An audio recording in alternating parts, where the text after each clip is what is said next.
Hello, അസ്സലാമു അലൈക്കും. എന്താ നമ്മുടെ ഗ്രൂപ്പിലെ ചർച്ച? പൊന്നാര ഹബീബെ, സംഗതി വല്ലാത്ത നമ്മളെ ഗ്രൂപ്പൊക്കെ തന്നെയാണ്. ഉസ്താദന്മാരുണ്ട്, പണ്ഡിതന്മാരുണ്ട്.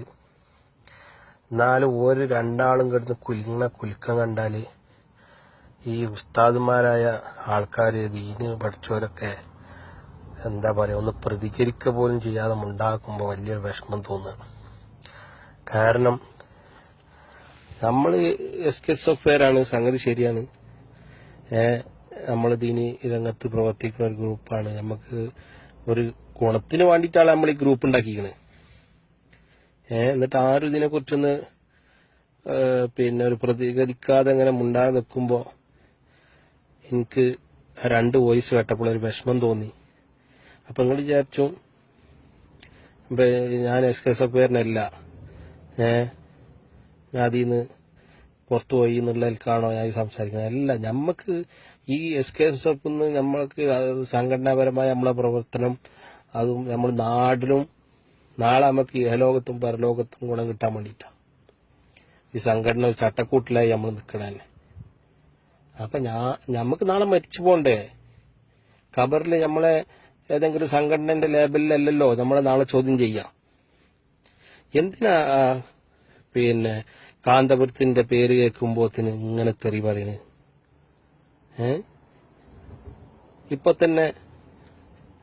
ഇന്ന് നടന്ന ആ ഒരു സംഭവം, നമ്മളെ കേരളത്തിൽ എത്ര സംഘടനകളുണ്ട്, എന്തെല്ലാം ചാരിറ്റബിൾ ഉണ്ട്.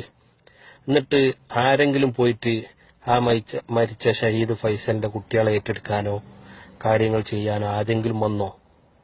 അപ്പൊ ആ ചെയ്ത ഒരു നന്മ പോലും, ഒരു നന്മ നമ്മൾ കണ്ടപ്പോ ഒരു തിന്മയെ മാത്രം നമ്മളെ മുന്നിക്ക് വെച്ച് ആ നന്മ നമ്മൾ ഇല്ലാതാക്കാൻ ശ്രമിച്ചിട്ട് കാര്യം. ഇതൊക്കെ സമൂഹവും നാട്ടിലുള്ള ജനങ്ങളും കാണുന്നുണ്ട്.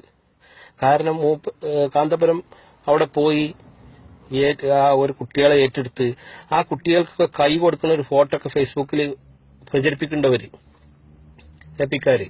അപ്പൊ ആ ഫോട്ടോ കാണുമ്പോ എന്താ പറയാ, ഒരു വെല്ലിപ്പാന്റെ സ്ഥാനം തോന്നിപ്പോവാണ്. കാരണം ഈ 70 വയസ്സായിട്ടും ഓടിച്ചാടി അവിടെ എത്തി, ആ ഒരു സ്ഥലത്തെത്തിയ ഓർക്ക് വേണ്ട ഒന്നുമില്ല, ആ കുട്ടികളെ ഏറ്റെടുക്കുക എന്ന് പറഞ്ഞ സംഭവം പോലും അവരെ കൊണ്ട് കഴിഞ്ഞെങ്കിൽ നമ്മളത് മാതൃക ആക്കാൻ പറ്റിയില്ലെങ്കിലും ഓരോ കുറ്റം പറയാതിരിക്കല്ലോ നല്ലത്.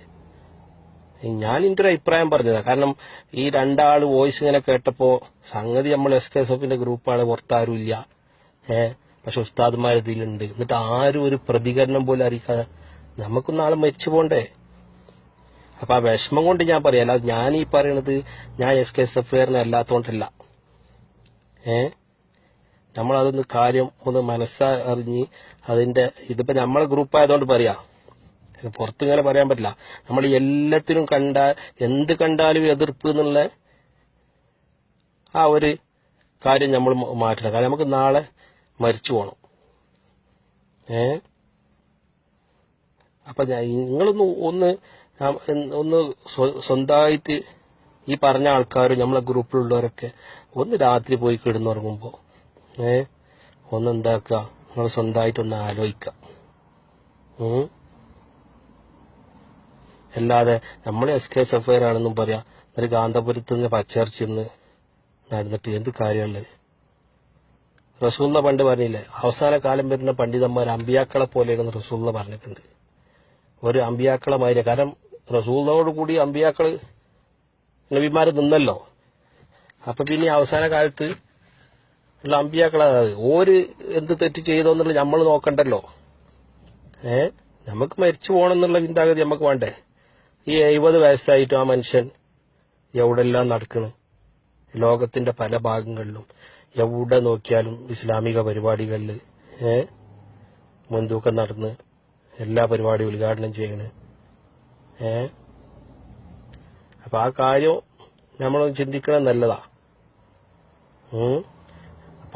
പള്ളികൾ ഉണ്ടാക്കണ്, മദ്രസ ഉണ്ടാക്കണ്. ഇനിയിപ്പോ നമ്മൾ കാട്ടില്ല, നമ്മളിപ്പോ കുറെ തെറി പറഞ്ഞു. നീ APക്കാരെടുത്ത് നോക്കുക, AP ഉസ്താദ് അവിടെ ഇരിക്കാൻ പറഞ്ഞ ഓരവിടെ ഇരിക്കും, അവിടെ നിന്ന് നീക്കൂല. ഒരു നേതൃത്വത്തിന്റെ ഒരു ഉഷാറാത്. നമ്മളോ നമ്മളവിടെ ഇരിക്കാൻ പറഞ്ഞാൽ നമ്മൾ ഒച്ചമ ഉണ്ടാക്കി കയറി വിളിച്ച് നമ്മൾ മുന്നിലുണ്ടാവും. എന്നിട്ട് നമ്മളെല്ലാം ഒറ്റക്കെട്ടാന്ന് പറഞ്ഞ് നടക്കുകയും ചെയ്യും. അപ്പൊ ഇതിന്ന് എന്ത് പറഞ്ഞാലും തെറി വിളിക്കാന്നുള്ള ഒരു സിലബസ്. കാരണം ഇതൊക്കെ നമുക്ക് മരിച്ചുപോയി മനുഷ്യനെ കണ്ട് നമുക്ക് പൊരുത്തപ്പിടിക്കാനാവോ? ഞാൻ എന്റെ മനഃശാസ്ത്രനോട് നിങ്ങളോട് കൂടി പറയാണ്, ഇങ്ങനെ നമ്മൾ മുന്നോട്ട് പോയാല് നമ്മളിപ്പോഴുള്ള എസ്കസ് അഫെയർ തന്നെ ഉണ്ടാവുള്ളൂ. പുതിയൊരു തലമുറ ഉണ്ടല്ലോ, വിവരമുള്ളവര് നമ്മളെ കൂടെ ഉണ്ടാവൂല. കാരണം അതാണ്. കാരണം നമ്മളെ ഈ തെറിയും ഇതും വിളിച്ച് കണ്ടിട്ട് ഞാൻ ചോദിക്കട്ടെ, നമുക്കുള്ള മക്കളുണ്ട്, നമ്മളെ മക്കളെ തെറി വിളിച്ച് അതിന്റെ മുന്നിക്ക് വിടാൻ അല്ലെങ്കിൽ ഒരു സംഘടനയ്ക്ക് പറഞ്ഞേക്കാൻ നമ്മൾ തയ്യാറാവുമോ? നമ്മൾ തയ്യാറാവൂല്ലോ. അപ്പൊ അതുപോലെ തന്നെയല്ലേ മറ്റുള്ളവരും ചിന്തിക്കാം. നമ്മൾ സമൂഹത്തിന് മാതൃകയുള്ള അല്ലെങ്കിൽ നാടിനും എന്തെങ്കിലും ഗുണമുള്ള ഒരു പരിപാടി ചെയ്തെങ്കിലല്ലേ. എന്ത് പരിപാടി ഇപ്പൊ സൗഹൃദ ചായ എത്രമാത്രം ജനശ്രദ്ധ നേടിയെന്നറിയോ നിങ്ങൾക്ക് അതിനെ കുറിച്ച്? എല്ലാ വിഭാഗത്തിൽപ്പെട്ട ആൾക്കാരും വന്ന് അവിടെ ചായ കുടിച്ചു പോയി. സംഗതി ഒരു നേരത്തെങ്കിലും പിന്നെ ഉള്ള ഹിന്ദു മുസൽമാൻ ക്രിസ്ത്യനെ ഒരുമിപ്പിക്കാൻ അവരെ കൊണ്ട് കഴിഞ്ഞില്ലേ? അങ്ങനത്തെ നല്ല നല്ല പ്രവർത്തനങ്ങൾ നമ്മളെ എത്തുന്നു വരുന്നുണ്ട്. എന്തെങ്കിലും കേരള യാത്ര ജനശ്രദ്ധ ആകർഷിച്ച പരിപാടിയായിരുന്നു. ഇതൊന്നും നമുക്ക് പുറത്ത് പറയാൻ പറ്റൂല. ഞാൻ നമ്മളെ ഗ്രൂപ്പ് ആയതുകൊണ്ട് പറയാം. അപ്പൊ നമ്മളെന്താക്കണം എന്നറിയോ? നമ്മൾ ഉയർന്ന് ചിന്തിക്കണം. നമ്മളെ നേതൃത്വം പറഞ്ഞാൽ കേൾക്കണ കോലത്തിൽ നമ്മളാവണം. അല്ലെങ്കിൽ നമ്മളെ നേതൃത്വം ഉയർന്ന ചിന്താഗതി ഉയർന്ന് ചിന്തിക്കുന്ന നേതൃത്വമാണ് നമുക്ക്. എന്നാലേ നമ്മളെന്താവുള്ളൂ, നാളെ ഈ സമൂഹത്തിനും നാളെ മരിച്ചു പോകുമ്പോൾ നമുക്ക് ഗുണം ഉണ്ടാവുള്ളൂ. അല്ലാതെ നമ്മൾ ഏത് നേരം തെറിയെന്ന് പറഞ്ഞ് നടന്നാൽ നമ്മൾ മരിച്ചു പോകണ്ടേ? നിങ്ങളിപ്പത് ഞാനിങ്ങനെ വോയിസ് വിടുമ്പോൾ വിചാരിച്ചിട്ടുണ്ടാവും, ഈ ചങ്ങായിക്ക് എന്താ പിരാന്തായോ? എനിക്ക് പിരാന്തായിട്ട് പറയല്ല. അല്ല നിങ്ങൾ ചിലപ്പോൾ എന്റെ വോയിസ് കേട്ടിട്ട് ദിവസങ്ങൾ ഇന്ന് റിമൂവ് ചെയ്ത് നിൽക്കും. എനിക്ക് അയച്ചിട്ട് ബേജാറുമില്ല. പക്ഷെ നിങ്ങളൊക്കെ ഒന്ന് മനസ്സ് വെച്ച് ചിന്തിക്ക്. നമ്മൾ എസ്കേസ് അഫെയർ അല്ലേ, മരിച്ചു പോകണ്ടേ? നാളെ സ്വർഗത്തിൽ പോകണ്ടേ? റസൂലുള്ളാഹിന്റെ ഒപ്പം നമുക്ക് സ്വർഗത്തിൽ പോകണ്ടേ? അള്ളാഹുവിനെ ഭയപ്പെട്ട് ജീവിക്കണ്ടേ? അപ്പൊ അതൊക്കെ ഇങ്ങനെ ഇങ്ങനത്തെ വിഷയങ്ങളൊക്കെ കേൾക്കുമ്പോ വല്ലാത്ത വിഷമമുണ്ട്. കാരണം നമ്മള് നല്ലതായാലും ചീത്തായിരുന്നല്ലോ, വെറുതെ പണ്ഡിതന്മാരെ പച്ചർച്ച് തിന്ന് എന്നിട്ട് ഓരെ പൊരുത്തപ്പെടിക്കാൻ പോലും പറ്റാതെ മരിച്ചു പോയാല് എന്തായിരിക്കും നാളെ നമ്മളെ കവറിലെ അവസ്ഥ? അവിടെ എസ്കേസ് അഫെയർ ഇങ്ങോട്ട് വരട്ടെ അല്ലെങ്കിൽ ഏപ്പിക്കാരുണ്ട് വരട്ടെ എന്ന് പറഞ്ഞിട്ടല്ലല്ലോ മുൻകറിനെ ചോദ്യം ചെയ്യല്. ഒരു നേരത്തെ ഭക്ഷണത്തിന് ഗതിയില്ലാതെ, പാവപ്പെട്ട ഉപ്പല്ലാതെ ഉമ്മല്ലാതെ യതീമായി നിൽക്കുന്ന കുട്ടികളെ, അഗതികളെ, അനാഥകളെ രാവും പകലില്ലാതെ നടന്ന് ആരാന്റെ മുമ്പിൽ കൈ കിട്ടിയിട്ടായാലും എന്തായിക്കോട്ടെ മൂപ്പര് പോറ്റണില്ലേ? നമ്മളെ കുടുംബത്തിന്റെ ചെലവിന്റെ ഭാരം തന്നെ നമുക്ക് എത്ര? ഒരാഴ്ച ഒരു യതീമിനെ നമ്മൾ പോറ്റിക്കണം. ഞാൻ പോറ്റിയില്ല. എന്നിട്ട് നമ്മള് മുട്ടിങ്കല്ലില്ലാത്തവൻ ചെറിയരില്ലാത്തവനെ കുറ്റം പറയാൻ തന്നെ മാതിരി എന്തിനാ ഈ പണ്ഡിതന്മാരെ പച്ചർച്ചെന്ന്? ഓര് തമ്മിലുള്ള പ്രശ്നം പണ്ഡിതന്മാർ തമ്മിലുണ്ടെങ്കിൽ ഓര് തമ്മിൽ തീർത്തോട്ടെ. നമുക്ക് ഒരു അമുസ്ലിമായ മനുഷ്യൻ വന്നുകൊണ്ട് ചോദിക്കുകയാണ്, പിന്നെ ഇസ്ലാമിനെ കുറിച്ച് എനിക്ക് പറഞ്ഞു തരണം. എന്തെങ്കിലും മുസ്ലിമായവൻ ചോദിക്കുകയാണ്, വെള്ളം കിട്ടാത്ത സാഹചര്യത്തിൽ ഒരു ടിഷ്യൂ പേപ്പർ വെച്ച് ഉപയോഗിക്കാൻ പറ്റുമെന്ന് ചോദിച്ചാൽ അതിന് മറുപടി പറയാൻ ഇസ്ലാമിക ഫിഖ് അനുസരിച്ച് പറയാൻ നമുക്ക് കഴിയോ? അപ്പൊ നമ്മൾ ഈ സാധാരണക്കാര 5 മദ്രസയിലല്ലേ 7 മദ്രസ പോയി പൊതുപരീക്ഷന്റെ സർട്ടിഫിക്കറ്റും ചുമരുമ്പോൾ തൂക്കിക്കാണ്ട് നടന്നുകാണ്ട് നമ്മൾ SKSF സിന്ദാബാദ് എന്ന് പറഞ്ഞാൽ നാളെ പരലോകത്ത് രക്ഷപ്പെടില്ല. നിങ്ങൾ ഇതൊക്കെ പടം കേട്ടാൽ ചിലപ്പോൾ വിചാരിച്ചു എനിക്ക് വട്ടയിക്കണ്, ഇവനെ എന്തോ പറ്റിയിട്ടുണ്ട്, ഞാൻ അല്ലെങ്കിൽ എനിക്ക് എന്തേ മരുന്ന് നിൽക്കുന്നത് വിചാരിച്ചിട്ടുണ്ടാവും. ഞാൻ ഇത് എല്ലാവരെയും ആക്കിബത്തിന്റെ വിഷയം മനസ്സിലാക്കി പറയാം. ഇപ്പൊ തന്നെ എന്റെ കുടുംബത്തിൽപ്പെട്ട കുറെ ആൾക്കാർ പല വിഷയങ്ങളിലായിട്ട് നമ്മളെ സജീവ പ്രവർത്തകരായി പിരിവിനൊക്കെ ചോദിച്ചാൽ പിരിവ് തന്നിരുന്ന ആൾക്കാർ വരെ ഇപ്പൊ പിരിവ് ചോദിച്ചാൽ അവർക്ക് തുറന്നു പറയാം. അപ്പൊ ഇപ്പൊ അടുത്ത കാലത്ത് അറിയാൻ കഴിഞ്ഞ എന്റെ കുടുംബത്തിൽ 2-3 ആൾക്കാർ ഓരോ പറഞ്ഞിരുന്ന വ്യക്തികളൊക്കെ ഓരോ സംഘടനയുമായിട്ട് കൂടുതൽ അടുക്കാൻ തുടങ്ങിയില്ല. അപ്പൊ ഇതിന്റെ കാരണം എന്താ? നമ്മൾ ചിന്തിക്കണം. ഇങ്ങനെ എല്ലാവരും കൊഴിഞ്ഞു പോയാൽ പിന്നെ നമ്മളെ സംഘടന എന്താ ഉണ്ടാവുക? അപ്പൊ നമ്മൾ സമൂഹത്തിനും നാടിനും മാതൃകാപരമായിട്ടുള്ള പ്രവർത്തനങ്ങളുമായി നമ്മൾ മുന്നോട്ട് പോകണം. അതിന് ഇതിൽ കുറെ ഉസ്താദന്മാരുണ്ട്. ഓരിന്ന ഇത്രയും 2 വോയിസ് കേട്ടിട്ട് എന്തെങ്കിലും ഒരു പ്രതികരണം ഓരോ ആരും പറഞ്ഞേക്കില്ല. ഞാൻ ഓരോ കുറ്റം പറയാൻ തയ്യാറല്ല. ഒരു അതിനെക്കാട്ടി വിവരമുള്ള ആളാണ്. ഞാൻ വെറും പൊടി ജാഹിലാണ്. പക്ഷെ എന്റെ ചെറിയ ബുദ്ധി അനുസരിച്ച് നമ്മൾ കുറെയൊക്കെ മാറി ചിന്തിക്കേണ്ടിയിരിക്കുന്നു എന്നുള്ളതാണ് എനിക്ക് മനസ്സിലാണ്. ഞാൻ ആരും കുറ്റപ്പെടുത്താൻ വേണ്ടിയിട്ടില്ല. പറഞ്ഞ 2 ആൾക്കാരുടെ പേര് ഞാൻ അടുത്ത് പറയണില്ല. ഓരോ പേര് പറഞ്ഞുകൊണ്ട് ഓരോ മോശമാക്കാൻ വേണ്ടിയിട്ട് പറയല്ല. പക്ഷെ നമ്മൾ ഈ ഊക്കൊന്നും ഉണ്ടാവൂല. ഒരു 3 പ്രാവശ്യം ബാറ്റിൽ നിന്ന് പോയാൽ നമ്മളവിടെ കെടുക്കും. ചിലപ്പോ ഒരു പക്ഷെ നാളെ നമ്മളാണ് മരിച്ചു പോയാൽ ഈ എപ്പിസ്ഥാനിന്റെ പച്ചർച്ചി തിന്നിട്ട് ആ സാധുവിനോട് പോയി പൊരുത്തപ്പെടിക്കാനും പറ്റാതെ നമ്മൾ ഖബറിൽ പോയാൽ എന്തായിരിക്കും നമ്മളെ സ്ഥിതി? സാധാരണക്കാരന്റെ കാര്യം പോട്ടെ, സാധാരണക്കാരനെ ആ പുറത്താ പണ്ഡിതന്മാർ, അത് നമ്മൾ മനസ്സിലാക്കണം. സാധാരണക്കാരെ തന്നെ നമുക്ക് പറയാൻ പാടില്ല. അപ്പോ അള്ളാഹുവിനെ ഭയപ്പെട്ട് ജീവിക്കണം. നമ്മൾ SKSF എന്ന് പറഞ്ഞ സംഘടന നമ്മൾ എന്താക്കണം, ഉയർത്തിക്കൊണ്ടിട്ടുണ്ടെങ്കിൽ നമ്മളെ പ്രവർത്തനം സ്വഭാവം നാട്ടുകാർ കാണുന്ന നല്ല നല്ല പ്രവർത്തനങ്ങൾ, സമൂഹത്തിന് ഉപകരിക്കുന്ന നല്ല പ്രവർത്തനങ്ങൾ, അങ്ങനെ നല്ല പ്രവർത്തനങ്ങൾ കണ്ടിട്ട് വേണം നമ്മൾ ഈ ആൾക്കാരൊക്കെ നമ്മൾ കൂട്ടാനേ. അല്ല നമ്മൾ വെറും തെറിയും പിടിച്ച് SKSF സിന്ദാബാദ് പറഞ്ഞ് നടന്നിട്ട് കാര്യമില്ല. കാരണം റസൂലുള്ളാഹി സ്വല്ലല്ലാഹു അലൈഹി വസല്ലം തങ്ങൾ ഇവിടെ ഇസ്ലാമത്തം പ്രചരിച്ചപ്പോ റസൂലുള്ളാഹിന്റെ സ്വഭാവം കണ്ടിട്ടാണ് എല്ലാവരും എന്താക്കിയത്, ഇസ്ലാമിൽ കടന്നത്. എല്ലാ വടിയും പാടും എടുത്തിട്ടൊന്നുമല്ല. യുദ്ധമൊക്കെ അവസാന ഘട്ടത്തിലാണ് റസൂൽ എന്താക്കിയത്, നടപ്പിലാക്കിയിട്ടുള്ളത്.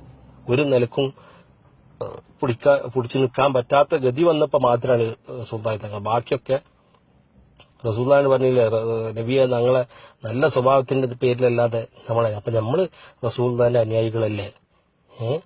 നമ്മൾ പരസ്പരം കടിച്ചു കീറി തമ്മിൽ ഉള്ള നേരെ ഏപ്പിന്റെ കുറ്റവും പറഞ്ഞ്, ഈ സ്വന്തം അഞ്ചാണെങ്കിൽ പോലും ഒരു കുടുംബത്തിൽ വരെ ഏപ്പി എന്ന് പറഞ്ഞ് തമ്മിൽ പ്രശ്നം ഉണ്ടാക്കി നടന്നിട്ട് എന്താണ് നാളെ സമൂഹത്തിന് ഇതുകൊണ്ട് നമുക്ക് നേടിയെടുക്കാൻ കഴിഞ്ഞെന്നുള്ളത് ഈ പറഞ്ഞ 2 വോയിസ് പറഞ്ഞ വ്യക്തികളും ഞാനടക്കം ഒന്ന് സ്വയം ചിന്തിക്കുന്നത് നല്ലതാണെന്നുള്ള ഒരു അഭിപ്രായം ഞാൻ ഈ ഗ്രൂപ്പിൽ രേഖപ്പെടുത്തും. അല്ലാതെ എനിക്ക് ഏപ്പിക്കാർ പൈസ തന്നിട്ടോ ഞാൻ SKSF രാജിവെക്കാം. ചിലപ്പോ നിങ്ങൾ നാളെ എന്നെ റിമൂവ് ആക്കി തരും. എനിക്കതിൽ വിഷമമൊന്നുമില്ല. പക്ഷെ പറയാനുള്ളത്, എല്ലാരും ഒരു കണ്ണട്ടന്മാരായിക്കാണ്ട് കിണറ്റിൽ പോയി ചാടുന്നുണ്ടെങ്കിൽ കണ്ണുള്ള ഒരാളെങ്കിൽ ആ കിണറ്റിന്റെ പക്കത്ത് പോയി മോനെ ഇതിവിടെ കിണറുണ്ട് എനിക്ക് ചാടല്ല എന്ന് പറയേണ്ട ഒരു ഉത്തരവാദിത്വം എനിക്കുണ്ട് എന്ന് തോന്നിയോണ്ട് എന്റെ ഒപ്പം ഞാനും കാലങ്ങളായിട്ട് പ്രവർത്തിക്കുന്ന സഹോദരന്മാരെ നേർവഴി കൊണ്ടുള്ള ഒരു ബാധ്യത എനിക്കുണ്ട് എന്ന് തോന്നിയതുകൊണ്ട് കൂടിയാണ് ഞാൻ ഈ വോയിസ് വിടുന്നത്. അല്ലെങ്കിൽ ഞാനത് വിടൂല. അള്ളാഹു നമ്മളൊക്കെ ആക്കിപ്പത്ത് നന്നാക്കി തരട്ടെ. അള്ളാഹുവിനെ ഭയപ്പെട്ട് ജീവിച്ച് നല്ല പ്രവർത്തിക്കാനും അള്ളാഹു തൗഫീഖ് ചെയ്യട്ടെ. അല്ലാതെ AP എന്ന് പറയുമ്പോത്തിന് മൂപ്പരെ കുറ്റം പറഞ്ഞ് നാളെ പരലോകം നഷ്ടപ്പെടുത്താനും നിന്നാല് നമ്മളെ കാര്യം വലിയ ബേജാറേക്കാർ. നിങ്ങൾക്ക് ഇതിൽ എന്തെങ്കിലും അഭിപ്രായം ഉണ്ടെങ്കിൽ ഇതിന്റെ മറുപടി പറയും. എന്നിട്ട് എന്റെ അടുത്ത് തെറ്റാണ് ഞാൻ പറഞ്ഞത് ശരിയാണെന്നുണ്ടെങ്കിൽ, അല്ല തെറ്റാണെന്ന് നിങ്ങൾക്ക് തോന്നുന്നുണ്ടെങ്കിൽ, അല്ലെങ്കിൽ ശരിയാണെന്ന് തോന്നുന്നുണ്ടെങ്കിൽ അതിന് മറുപടി പറയും. അതല്ല ഞാൻ പറഞ്ഞത് ഫുള്ള് തെറ്റാണ്, നിങ്ങൾ ഇന്ന് റിമൂവ് ആക്കി കളി, എനിക്ക് പരാതിയില്ല. 40 കോടിന്റെ പള്ളി ഉണ്ടാക്കി ആളെ പറ്റിച്ചില്ലേ, ഇത് ചെയ്തിട്ട് എന്താ കാര്യം എന്ന് ചോദിക്കുന്നവരോട് പൊന്നാല ഹബീബെ 100 റുപ്യ അയൽവാസിന്ന് 500 ചോദിച്ചാൽ നമുക്ക് ആരും കടം തരുമോ? തിരിച്ചിട്ടില്ല എന്നുണ്ടെങ്കിൽ. അപ്പൊ ഓരോ പൈസ കൊടുത്ത ജനങ്ങൾ മുഴുവൻ ഈ ഒരു മനുഷ്യനെ പൈസ ഏൽപ്പിക്കുമ്പോ ഓരോ അണികൾക്ക് അവരിലൊരു വിശ്വാസമുണ്ട്. നേരെ മറിച്ച് നമ്മൾ ഇന്ന് അങ്ങനത്തെ ഒരു പിരിവ് അടുത്ത് വെക്കിന്നിട്ട് എന്തെങ്കിലും കോംപ്ലക്സ് നമ്മൾ ഉണ്ടാക്കി വെക്കുക, നമുക്ക് എന്നിട്ട് മാതൃക കാണിച്ചു കൊടുക്കുക. അല്ലാതെ എല്ലാത്തിനും കുറ്റം പറഞ്ഞുകാണ്ട് നമുക്ക് നല്ലൊരു സ്വഭാവം ബുദ്ധിയും തന്റോടെ അള്ളാഹു തരട്ടെ എന്ന് എനിക്ക് ഈ കാര്യത്തിൽ പറയാനുള്ളത്. ഒരു കുട്ടി ഇന്ന് വരെ ആ 40 കോടിന്റെ പൈസ വെച്ചാണ് മർക്കസ് ചെന്നായിട്ട് നമ്മളാരെയും കേട്ടിക്കണം. അതാണ്. അപ്പൊ അത് കണ്ടിട്ടാണ് നമ്മൾ പഠിക്കേണ്ടത്. കാരണം ഒരു പള്ളി ഇല്ലാതെ പള്ളി വേണമെന്ന് പറഞ്ഞപ്പോൾ ഞങ്ങൾ 40 കോടി കൊടുത്തെങ്കിൽ ആ കൊടുത്തവർ ഒരു കുട്ടി അവിടെ പോയി ചേർന്നിട്ടില്ല. അപ്പൊ ആ നേതാവിനുള്ള വിശ്വാസമാണ് അവർക്ക്. കാരണം ഈ നാട്ടിൽ ചെയ്ത പ്രവർത്തനങ്ങൾ മുഴുവൻ ജനങ്ങൾ കാണുകയാണ്. അപ്പൊ ഈ പള്ളി ഉണ്ടായിക്കോളും എന്നുള്ളതാണ് അവർ മനസ്സിലാക്കുന്നത്. നാളെ ആ പള്ളി ഉയർന്നു വന്നാൽ നമ്മൾ ഈ പറഞ്ഞത് എവിടുക്ക വെക്ക?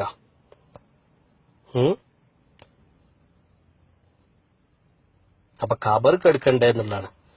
ആ ഒരു വിഷയത്തിൽ മാത്രം ആയതുകൊണ്ട് മാത്രം ഞാൻ എന്താക്കാണ് ഇങ്ങനൊരു വോയിസ് വിട്ടത്. അല്ലെങ്കിൽ ഞാനത് നല്ല മൂച്ചിണ്ടാവും, മൂച്ചിമ നല്ല മാങ്ങ ഉണ്ടെങ്കിൽ ആളുകൾ കല്ലെടുത്തെറിയൂ.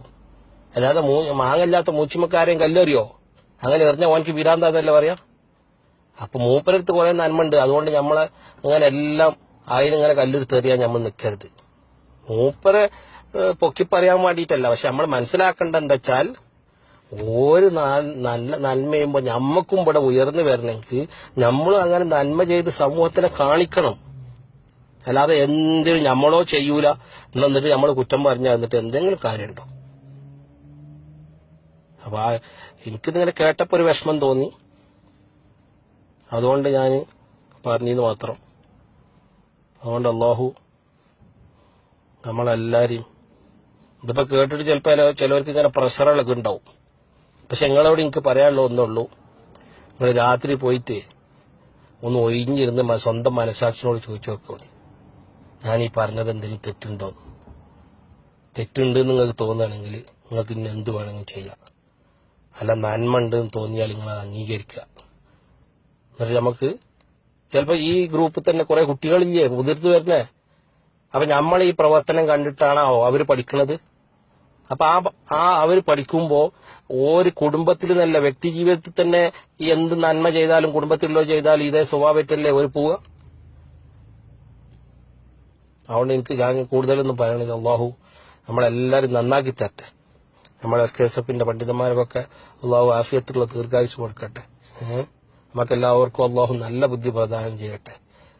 അല്ലാതെ ഞാനിതാരെയും വേദനിപ്പിക്കാൻ വേണ്ടിയിട്ടോ അല്ലെങ്കിൽ മോശമാക്കാൻ വേണ്ടിയിട്ടോ പറഞ്ഞതല്ല. ഞാൻ എൻ്റെ ഒരു പൊതുവിലുള്ള അഭിപ്രായം രേഖപ്പെടുത്തിയത് മാത്രം. അസ്സലാമു അലൈക്കും വറഹ്മത്തുള്ളാഹി വബറകാതുഹു.